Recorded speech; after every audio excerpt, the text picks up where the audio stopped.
বেশ কয়েকদিন ধরেই বিভিন্ন গণমাধ্যমের শিরোনামে জায়গা পেয়েছে মার্কিন প্রেসিডেন্ট ডোনাল্ড ট্রাম্পের শুল্ক আরোপ ইস্যু। এরপর হঠাৎ করে ৯ এপ্রিল বাংলাদেশ সহ বিশ্বের ৭৫টি দেশে ৯০ দিনের জন্য শুল্ক স্থগিতের ঘোষণা দেন তিনি। চীনের সঙ্গে বাণিজ্য যুদ্ধ আরও উত্তপ্ত করে তুললেও অন্যান্য দেশের জন্য স্বস্তির বার্তা নিয়ে আসে ওই ঘোষণা। এমন আকস্মিক পরিবর্তনে পুঁজিবাজারের সূচকেও বড় ধরনের উত্থান ঘটে।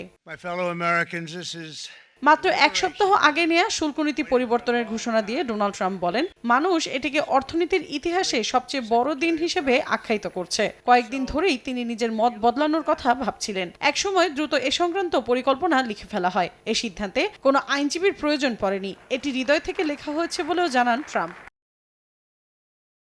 চূড়ান্ত সিদ্ধান্ত ঘোষণার আগে গত মঙ্গলবার রাতে ফক্স নিউজের একটি অনুষ্ঠানে অংশ নেন ট্রাম্প। ওয়াশিংটন পোস্টের প্রতিবেদন অনুযায়ী শন হ্যাটির ওই অনুষ্ঠানের এক পর্যায়ে সিনেটর জন নিলি কেনেডি শুল্ক নিয়ে প্রেসিডেন্টের সঙ্গে সরাসরি কথা বলতে উপস্থাপকের কাছ থেকে বেশ কিছু সময় চান। এ সময় একদল রিপাবলিকান সিনেটরের সঙ্গে প্রায় ঘণ্টাব্যাপী ফোন আলাপ করেন ট্রাম্প। এ সময় বিশ্ববাজারে অস্থিরতা ও বিশ্বজুড়ে ক্রমবর্ধমান মন্দা নিয়ে উদ্বেগ প্রকাশ করেন সিনেটররা।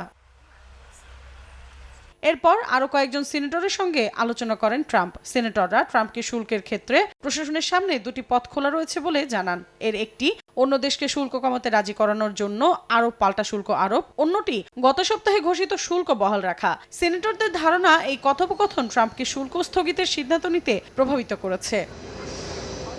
মৌসুমী সাথী, সময় সংবাদ।